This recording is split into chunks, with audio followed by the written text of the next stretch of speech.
the headlines of this hour on VTV News. Today we celebrate the 49th anniversary of Southern liberation and country unification. An advancement in Ho Chi Minh City's transport infrastructure boosts regional connectivity. In our world news, hopes rise for a possible truce in Gaza.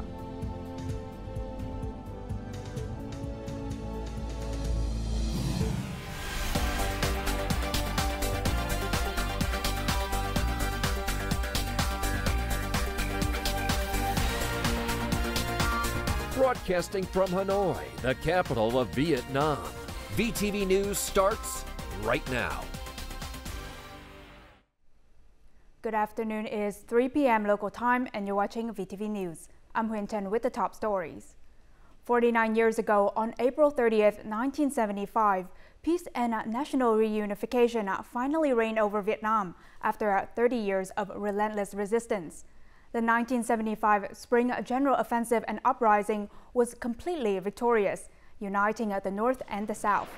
This marked the end of a century-long rule by foreign forces over Vietnam.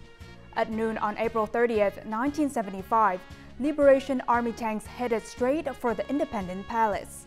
Soon after, the flag of the Provisional Revolutionary Government of the Republic of South Vietnam was raised atop the building. The Ho Chi Minh Campaign, the final campaign of the 1975 Spring General Offensive and Uprising, achieved complete victory, demonstrating the resilience and will of the Vietnamese people to never submit to any invading enemy. A unity flag-raising ceremony was held at the Northern Monument, the special national landmark of Hien Long Bridge, Binh Hai River, Quang Tri Province, on Tuesday.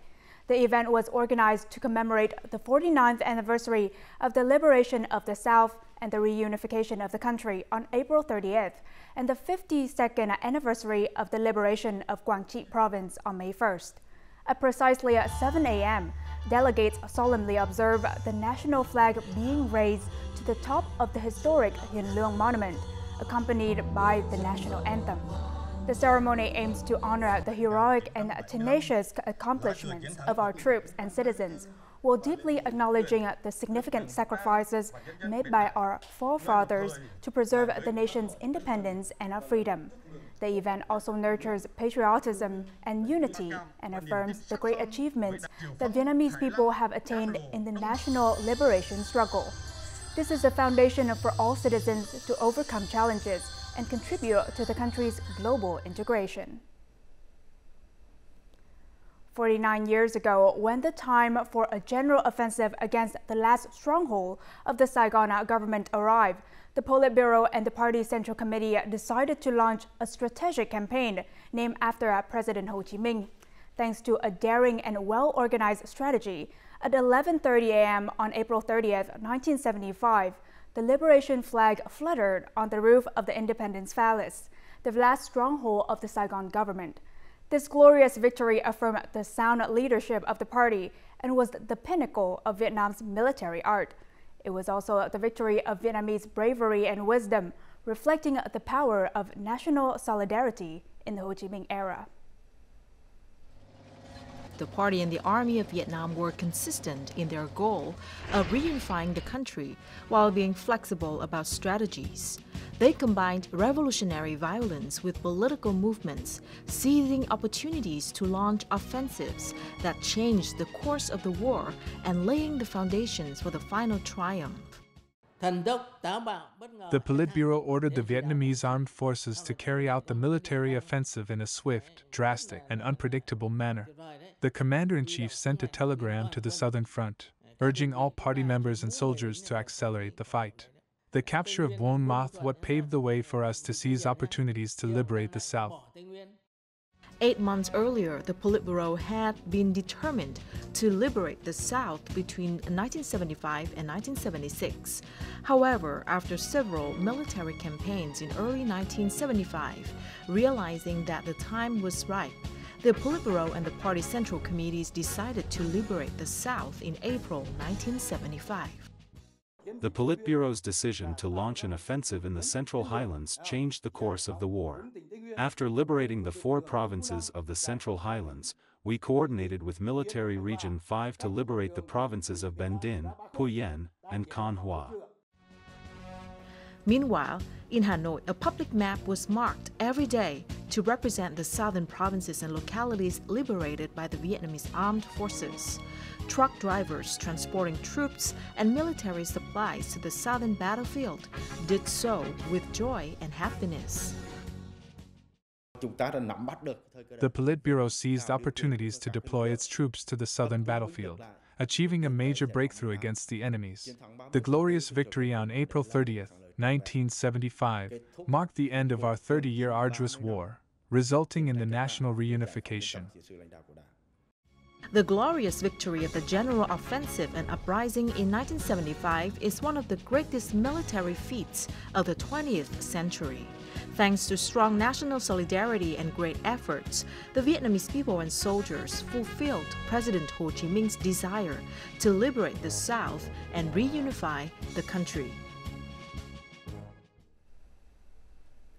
In the history of fighting foreign adversaries, Vietnam had to confront invaders who were much stronger.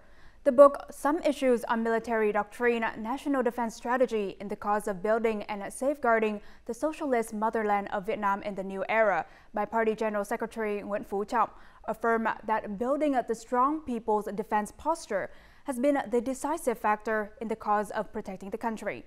It was clearly demonstrated in the victories of the Điện Biên Phủ and the 1975 Spring General Offensive and Uprising. The party Central Committee, headed by President Ho Chi Minh, mobilized all people to join the fight. Tens of thousands of people crossed forests and mountains days and nights, opening thousands of kilometers of roads for soldiers and civil workers to transport weapons, ammunition, food to serve the resistance. Our resistant path, a comprehensive people's war involving all citizens and relying on our own strength. Besides, we focus on nation building.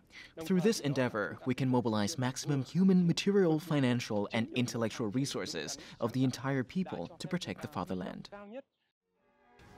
After the Điện Biên Phủ victory, the Vietnamese people entered a ferocious fight to unify the country. The North was a solid rail base for the front line.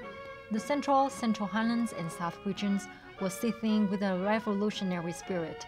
The People's Warfare Policy has contributed to creating great scenery to help Vietnam defeat colonialists who were stronger in terms of economy and military resources. We fight for the people, and soldiers also are people. Hence, the entire nation supports this policy. We have fostered synergy, uniting the entire party, the entire populace, and the entire army, hundreds of people as one. The book Military Doctrine, National Defense Strategy in the Cause of Building and Safeguarding the Socialist Motherland of Vietnam in the New Era, by the Party General Secretary Nguyễn Phú Trọng, affirmed that building the strong defense posture of the people was a decisive factor in protecting the country. The nation's tradition of solidarity, patriotism, and strong defense have been a source of great strength for the Vietnamese people to overcome all difficulties and challenges. The General Secretary also serves as the Secretary of the Central Military Commission, directly overseeing all aspects of the Vietnam People's Army. Therefore, the General Secretary's concern for building a modern, elite, and regular People's Army is synonymous with the party's concern. The Party General Secretary pointed out that Vietnam must master and flexibly apply enduring lessons from the country's forefathers, particularly the principles of building the nation, along with defending the nation and safeguarding the nation before it is threatened. April 30th has been a feast of joy for all 52 ethnic groups in the Central Highlands for nearly half a century. On this occasion, local ethnic people celebrate Reunification Day and recall the glorious victory with cheerful performances that feature traditional dancing, singing, and a musical instrument playing. Our report from Jung Village, Dak Lak Province. Every year on April 30, ethnic people in Dung village gather to celebrate Reunification Day. They sing together, dance together, and recall memories of the Vietnamese people's resistance war during tough times. Without the 1975 spring victory, villagers would not have been able to live a peaceful life. That's why we hold a festival every year to pay tribute to the great victory. April 30th has become a festival for all ethnic groups in the Central Highlands. They are very excited to gather and celebrate Reunification Day with numerous activities. The festival reflects their strong determination to contribute to the development of their homeland, turning Dak Lak into a beautiful land with a rich culture and a civilized society. Since the beginning of this year, local ethnic people have enjoyed a bumper harvest and earned high profits from their key agricultural products such as pepper, coffee, and durian. Dak Lak province has positively changed for more than 10 years. The change can be felt in both urban and rural areas, as local ethnic people improve their living standards and transform their lives. After nearly half a century, the ethnic people in the Central Highlands are now very proud of their homeland's development.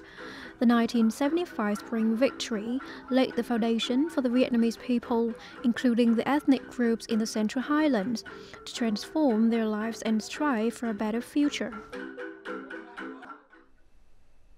As part of the series of events commemorating the 49th anniversary of national reunification, a special artistic program titled The Eternal Epic took place on Monday at Nguyễn Huệ Pedestrian Street in Ho Chi Minh City.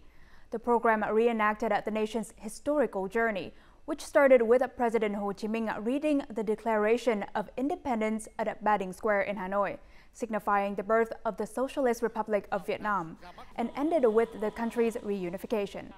The program consisted of 3 chapters: Unity Across the Rivers, Building a New Day, and Vietnam, the Mighty Dream. The performance highlight was the fusion of music and theater, transporting the audience back to the heroic periods of the nation's history. Even though the war is over, the show serves as a reminder to the younger generation not to forget their ancestors' sacrifices, the sacrifices that led to independence and the peace, unity, and stability the country enjoys today. Since the victory on April 30th, 1975, which led to a national reunification, Saigon, now known as Ho Chi Minh City, has made significant strides in socio-economic development, emerging as the country's economic hub. In this ongoing phase of development, the city is prioritizing the development of transportation infrastructure, particularly through pivotal interregional connectivity projects, to further boost socio-economic growth.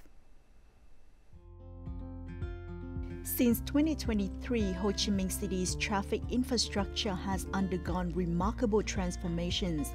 Metro Line Number 1, the Bến Thành Suối Tiên section, has reached completion and is gearing up for a full route trial run on April the 30th.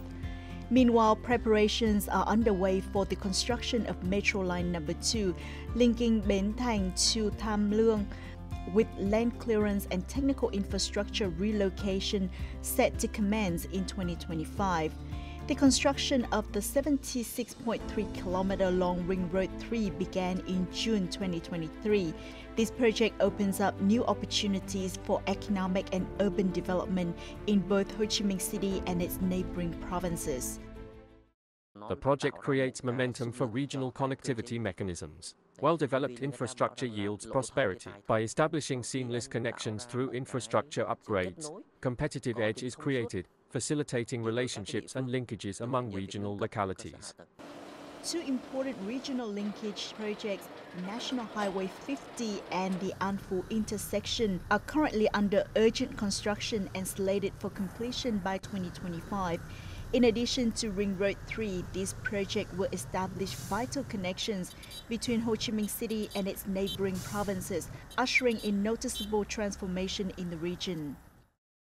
Ho Chi Minh City plans to broaden the mechanism involving neighboring provinces and cities, allowing these regions to be more proactive in their development initiatives.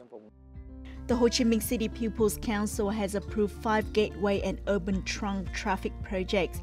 These transportation projects serve as gateways linking regions and economic centers. Their completion is anticipated to alleviate local traffic congestion, bolster connectivity, and drive the city's socio-economic development. Coming up next on VTV News. Sustainable livelihoods through mangrove plantation and protection.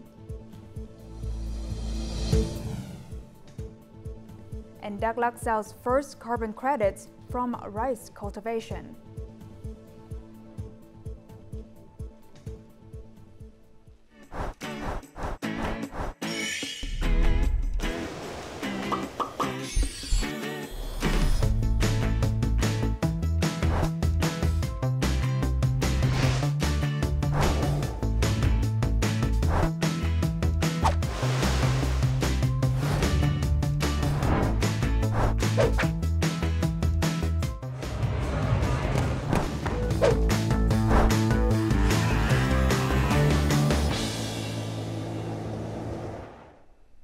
You're watching VTV News Live. Vietnamese and Chinese Coast Guards have just completed their first joint patrol in 2024 in the Gulf of Tonkin. This is the 8th joint patrol between the two sides since the agreement on a fishery cooperation in the Gulf of Tonkin between Vietnam and China expired in 2020. Each side dispatched a patrol fleet of 4 vessels, which covered waters along 13 points, spanning over 250 nautical miles. During the patrol, the two sides conducted inspections and monitored fishing vessels operating in the waters adjacent to the delimitation line. The Vietnamese Coast Guard also inspected the country's fishing ships' compliance with regulations related to illegal, unreported, and unregulated or IUU fishing and the EU's recommendation. As previously reported, a fire broke out in the forest managed by the 330th Division of the 9th Military Region on Monday noon. Hot weather accompanied with strong winds caused the fire to quickly spread to the protective forest managed by the Provincial Management Board of Kiên Giang Province. Hundreds of firefighting soldiers and vehicles were mobilized to extinguish the fire. Currently, the fire-affected area has been essentially contained. By Tuesday morning, the production forest area of Roc Say, under the management of the 330th Division, had been effectively cordoned off to control and prevent the fire from spreading to other areas. Various measures are still being implemented to create fire breaks and prevent the flames from spreading to surrounding areas. Preliminary estimates suggest that approximately 400 hectares of forests have been damaged, but fortunately there have been no casualties. The Asia-Pacific region has witnessed a loss of over 300,000 hectares of mangrove forests, significantly impeding efforts towards climate change mitigation and adaptation in recent years. In response, Vietnam has implemented various initiatives aimed at emission reduction, such as programs dedicated to preservation and cultivation of mangrove forests. These efforts not only foster sustainable livelihoods, but also serve to safeguard our environment. Between March and August this year, a total of 70 hectares of land bordering the Binh Minh 3 dike in Kim Sơn District, Ninh Bình Province will undergo extensive mango tree planting. This area is one of the most vital sections of dikes within the province. For the past 6 years, planting mangroves along Sewer Point TC11 of the Binh Minh 3 dike has posed significant challenges. However, the province is deploying solutions to establish soft dikes capable of disrupting currents. Ninh Bình has maintained 18 kilometers of dikes directly facing the sea without a protective mangrove forest system. In 2018, the combination of a severe storm and high tides led to these dikes overflowing. In addition to the 9 hectares planted locally last year, the initiative aimed at restoring and sustainably managing mangrove forests in the Red River Delta has facilitated the planting of 240 hectares in critical zones The tree is growing quite well. However, since the protective dike area faces the sea, additional solutions are needed. These solutions should ensure that when the water rises and recedes, any trash or dirt does not affect this mangrove system. Simultaneously, more research is necessary to help mangroves withstand harsh weather.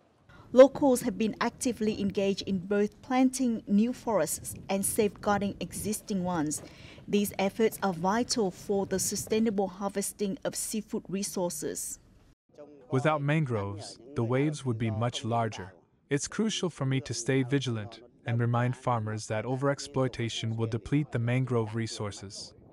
In Kim Sơn district, there are approximately 1,500 hectares of forest and coastal forestry land, yet only 630 hectares are covered with mangroves. The province is implementing various programs to plant new trees and restore mangrove forests in the area. After 4 months of implementing the low-emission rice cultivation model, the local authorities of Binh Hoa Commune, Krong Anna district can finally sell carbon credits from this area. Although not part of the government's 1 million hectare high-quality, low-emission rice project, Đắk Lắk still hopes to convert local rice production towards green practices and emission reduction, creating additional value from selling carbon credits. The rice cultivation method is applied following the intermittent wet-dry rice cultivation process. The expected yield is 11 tons per hectare. According to farmers, not only has the yield increased, but the costs have also decreased by about 15% compared to traditional cultivation methods. Notably, each hectare applying this model will generate 3 carbon credits, purchased at $20 per credit, equivalent to over 1.5 million Vietnam dong per hectare. A member of the Net Zero Carbon Thailand company has decided to purchase carbon credits from this locality without a third-party credit issuer. This is expected as Đắk Lắk will replicate this model during its summer-autumn crop. Now, in recent months, a trend has emerged among the fishing community in Bình Định province.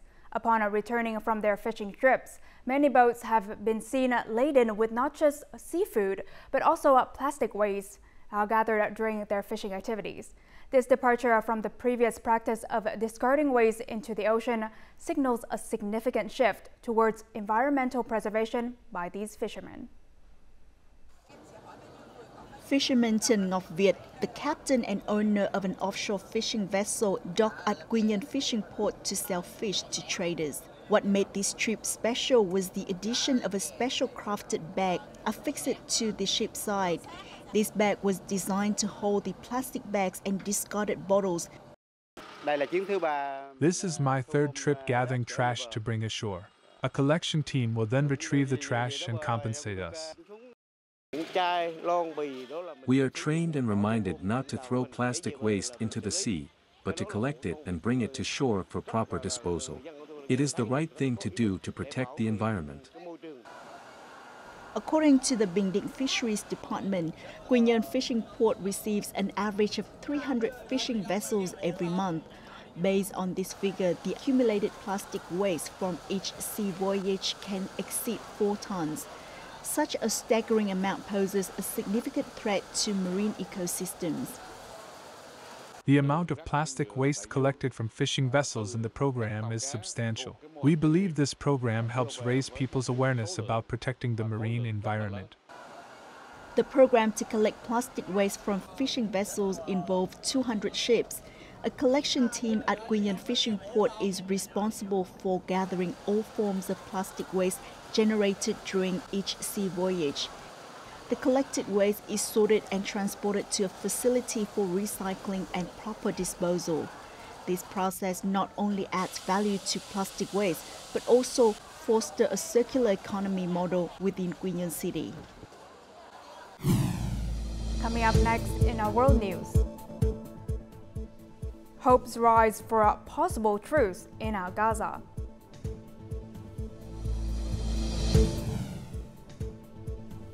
And G7 agrees to end coal-fired power plants by 2035. Now moving on to our world news. Numerous countries have made joint efforts to negotiate a ceasefire in Gaza, given that the conflict has been ongoing for nearly 7 months.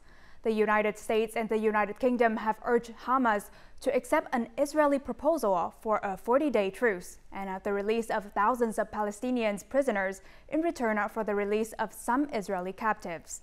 Speaking on Monday at the World Economic Forum meeting in Saudi Arabia, British Foreign Secretary David Cameron said Hamas have received the proposal. The US, Egypt, and Qatar are pushing Hamas to accept the deal. Hamas officials met with representatives from Egypt and Qatar in Cairo on Monday to discuss the ceasefire proposal.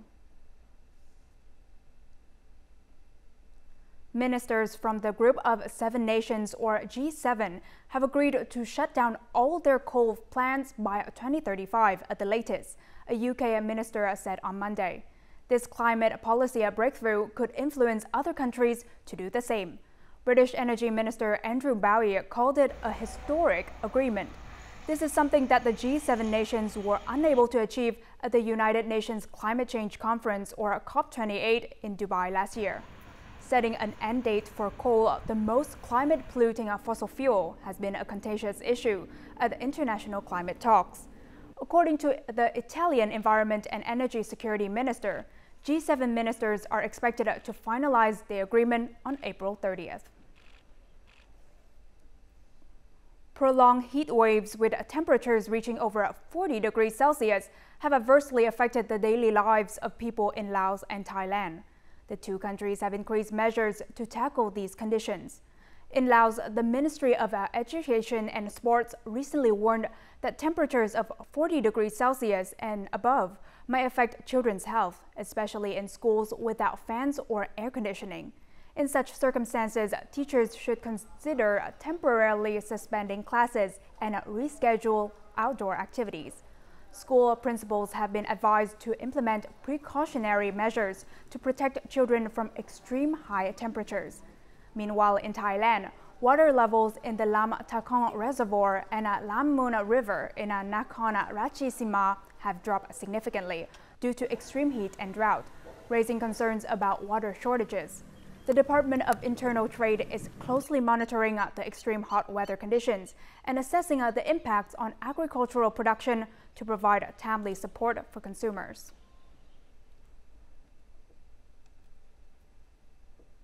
Now let's take a look at the weather forecast.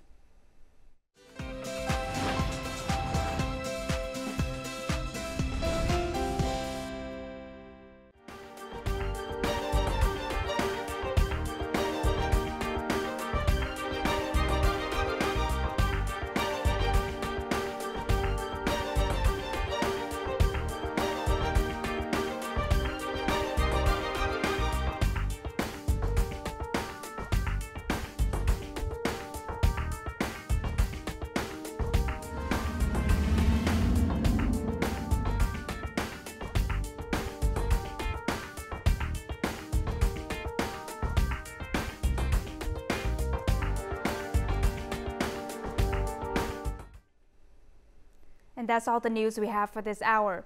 To rewatch our program, you can download our mobile app VTVgo or check out our YouTube channel VTV4Go. Thank you for watching and see you next time.